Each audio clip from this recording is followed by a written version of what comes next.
On peut remarquer que les saisons bénies et les marchés de l'au-delà sont nombreux. Allah tabaraka wa ta'ala a fait en sorte que cette communauté bénie soit en permanence en adoration, et par Allah, il n'y a pas plus beau que d'être un adorateur sincère. Notre communauté est sortie du Ramadan, qui était une période d'adoration, et la voilà à la porte du mois du pèlerinage, le 12e mois du calendrier lunaire, celui où on a les 10 jours de Dhul Hijjah. Ces 10 jours qui malheureusement sont ignorés par un grand nombre de musulmans. Ces 10 jours qui sont très importants dans notre religion, au point où Allah subhanahu wa ta'ala a juré par ces 10 jours dans le Coran. Et on sait qu'Allah tabaraka wa ta'ala, le maître, il ne jure que par ce qui est important, et il jure pour montrer la valeur de la chose par laquelle il jure. Allah tabaraka wa ta'ala dans le Coran a dit wal fajr wa layalin ashr, par l'aube et par les 10 nuits. Cela fait référence aux 10 premiers jours de Dhul Hijjah. C'est l'opinion d'Ibn Abbas, d'Ibn Zubayr, de Mujahid, de Tabari, d'Ibn Hajar et beaucoup d'autres parmi nos ancêtres, rahimallahu al-jami'a. Mes chers frères et sœurs, si je vous dis que dans pas longtemps, il y aura 10 jours dans lesquels il y a un emploi, si tu le prends au sérieux, tu peux être millionnaire.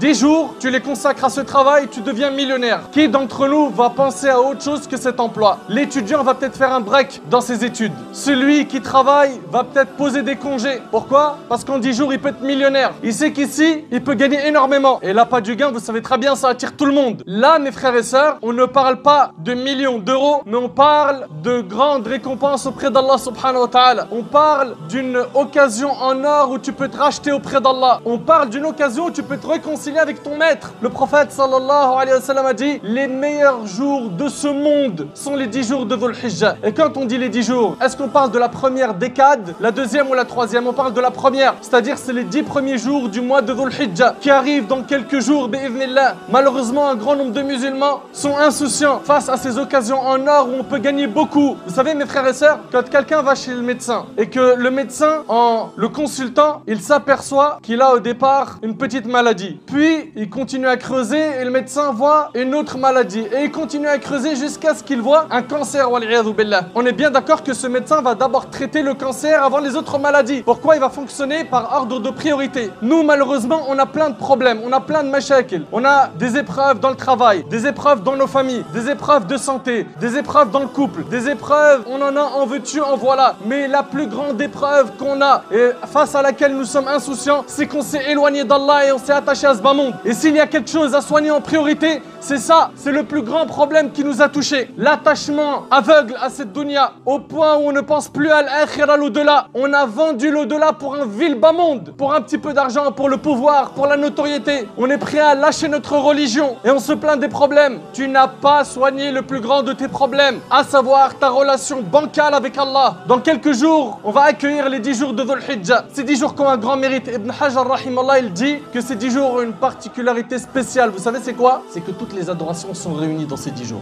Dans ces 10 jours, on peut faire le hajj. Dans ces 10 jours, on peut faire l'aumône. On peut jeûner, on peut prier, on peut faire toutes les adorations. Est-ce qu'on a une motivation qui est de taille pour accueillir ces 10 jours? Ou est-ce qu'on est psychologiquement en vacances? Le croyant ne fait jamais l'erreur de mettre son âme en vacances. Ne fais pas souffrir ton âme en la détachant d'Allah. T'as beau avoir tout le matériel du monde et d'aller dans les plus belles destinations de la terre, tant que tu es détaché d'Allah subhanahu wa ta'ala, tu ne goûteras pas à l'apaisement de ton cœur. Et nous on sait, en tant que croyants, on n'a pas de vacances pour notre âme. On a des vacances pour reposer le corps, oui, mais ton âme, elle est toujours demandeuse. Et il faut la nourrir par la prière, par la lecture de Coran, minimum. Tu lis une page par jour, par le dhikr. Le dhikr, regarde, subhanallah, walhamdulillah, wa la ilaha illallah, wallahu akbar. Ça t'a coûté combien de temps? Ce sont quelques secondes. C'est les meilleures paroles que tu peux prononcer. Tu peux gagner énormément, mais malheureusement, on investit mal notre temps. On investit mal notre temps. On est toujours là à chercher les meilleurs gains dans la vie d'ici-bas. Comment faire pour travailler peu et gagner beaucoup? Et pourquoi t'es pas comme ça pour l'au-delà? Pourquoi t'es pas comme ça quand il s'agit du paradis? As-tu oublié qu'au paradis, il y a ce que nul œil n'a vu, aucune oreille n'a entendu et aucun cerveau ne peut imaginer? As-tu oublié ce jour où les croyants seront sur des chairs en train d'attendre qu'Allah tabaraka wa ta'ala enlève le voile qui les sépare de ses serviteurs? As-tu oublié ce grand jour? Mon frère, ma soeur, si tu veux être épargné le jour du jugement et que tu veux avoir ces grands mérites, il va falloir que tu retrousses tes manches. Il fait chaud, et ben je vais jeûner. Ma'lish, pourquoi? Pourquoi? Parce que je sais que la marchandise d'Allah vaut cher. Et quand je dis je vais jeûner, il faut qu'on essaye de s'habituer à avoir un rythme dans les jeûnes surrogatoires. Jeûner le lundi et jeudi. Essaye de jeûner 3 jours par mois. Celui qui arrive à jeûner 1 jour sur 2, c'est très bien. Là, il y a les 9 premiers jours de Dhul Hijjah. Le prophète sallallahu alayhi wa sallam les jeûnait, comme le rapportent ses épouses. Ça fait partie des bonnes actions à faire. On a dit donc le jeûne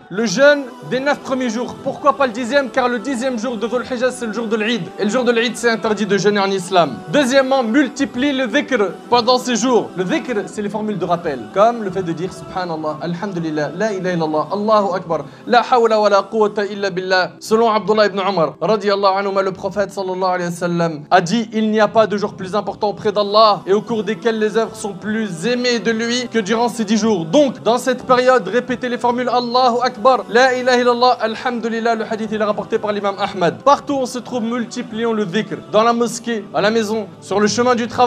Ne perds pas de temps. Donc multiplions le dhikr. Allah yajazikum khair. L'imam al-Bukhari rapporte qu'Ibn Umar et Abu Huraira radiallahu anhuma allaient au marché pendant les 10 jours et ils répétaient Allahu Akbar et les gens répétaient derrière eux. Ils étaient là à faire revivre la sunna du prophète sallallahu alayhi wa sallam. Également, parmi les actions à faire pendant les 10 jours de Dhul Hijjah, le Hajj et la Umrah. Pendant ces 10 jours, multiplie la lecture du Coran. Les prières surrogatoires. Fais des efforts en faisant des prières à la nuit. D'ailleurs, Saïd ibn Jubayr, le grand rapporteur de hadith, faisait énormément d'efforts pendant ces 10 derniers jours et il disait même: n'éteignez pas vos lampes pendant les 10 dernières nuits de Dhul Hijjah. Également, l'aumône et les liens de famille. Également, se repentir régulièrement. La multiplication des demandes de pardon. Le fait de réparer les injustices commises. Préserver ses sens, surtout l'ouïe, la vue et la langue. Le dua.